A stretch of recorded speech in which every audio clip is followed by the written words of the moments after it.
Alright guys, this is going to be a quick video. I'm going to show you guys two indicators that you need to trade. It's going to show you great buying points and selling points. Let's get it. Let's go.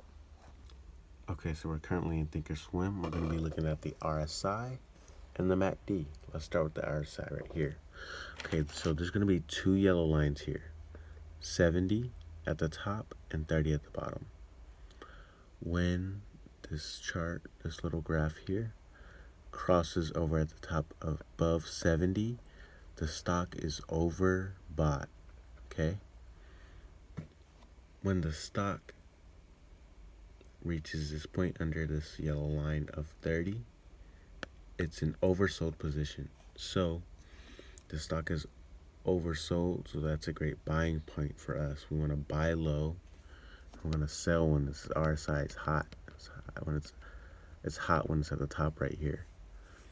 Same with the MACD. Okay, so when these lines intersect at the top, that's going to be a great selling point for us.